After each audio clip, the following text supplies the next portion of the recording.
काल बारामतीत शरद पवारांनी टॉक्टन आणि वकील संघटनेचा संवाद साधलेला होता। यावेळी व्यापारी महासंघाशी देखील पवार संवाद साधणार होते। मात्र व्यापारी महासंघाशी संवाद न झाल्यानं शरद पवारांनी काल नाराजी व्यक्त केली होती। त्यानंतर आज सकाळी बारामतीत व्यापारी महासंघाची बैठक झाली आणि या बैठकीमध्ये येत्या 8 दिवसांमध्ये शरद पवारांची वेळ घेऊन व्यापारी महासंघाचा कार्यक्रम जो आहे तो घेण्यात येणार आहे। असा निर्णय जो आहे तो या बैठकीमध्ये करण्यात आला।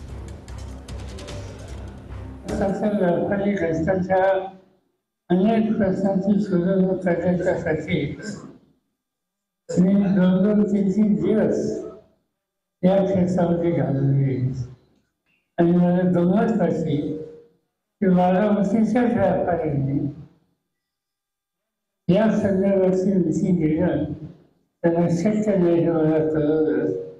गेल्या 50-60 वर्षामध्ये महाराष्ट्रात असं मला कोणी कळवलं नसतं। लोक घाबरते असतात, स्वतःचं मत मांडायला घाबरू शकतात, पण दुसऱ्याची मतं ऐकून घ्यायला सुद्धा घाबरतात। हे तिचं बारामतीमध्ये बघायला आहे। आमचं सगळ्यांचं ठरलेलं आहे की पवार साहेबांचा मेळावा अरेंज होतोय, परंतु आता साहेब जेव्हा बारामतीत असतील आम्ही समक्ष साहेबांची भेट घेऊन एक साधारण 8 ते 10 दिवसाचा कालावधीमध्ये तेवढा वेळ मागून साहेबांची ती पुढची डेट घेऊन आम्ही मेळावा निश्चित करणार आहे।